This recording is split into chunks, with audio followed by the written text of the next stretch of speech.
ើអ្នកដឹងទេថាមានភាពខុសគ្នាអ្វីខ្លះរវាងអតីតកាលនិងបច្ចុប្បន្នកាល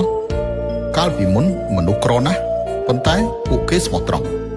មនុស្សជួយមនុស្សស្រឡាញ់មនុស្សឥឡូវនេះមនុស្សមានណាស់ប៉ុន្តែคล้ายคล้ายពុតវត្តមនុស្សប្រុងប្រយ័ត្នពីមនុស្សបោកប្រាស់មនុស្សកាលពីមុនឃើញមនុស្សមានបញ្ហានាំគ្នាខ្នះខ្នែងជួយឥឡូវនេះឃើញមនុស្សមានបញ្ហានាំគ្នារត់គេចឈរមើលឬថតបង្ហោះបណ្ដាញសង្គមកាលពីមុនមនុស្សជួបមនុស្សងើបមុខជជែកគ្នាលេងឥឡូវមនុស្សជួបមនុស្សឈ្ងោកមុខលេងទូរស័ព្ទកាលពីមុនរៀបការស្រួលលែងលះពិបាកឥឡូវនេះលែងលះស្រួលរៀបការពិបាកកាលពីមុនខោរហែកប៉ះវាស្លៀក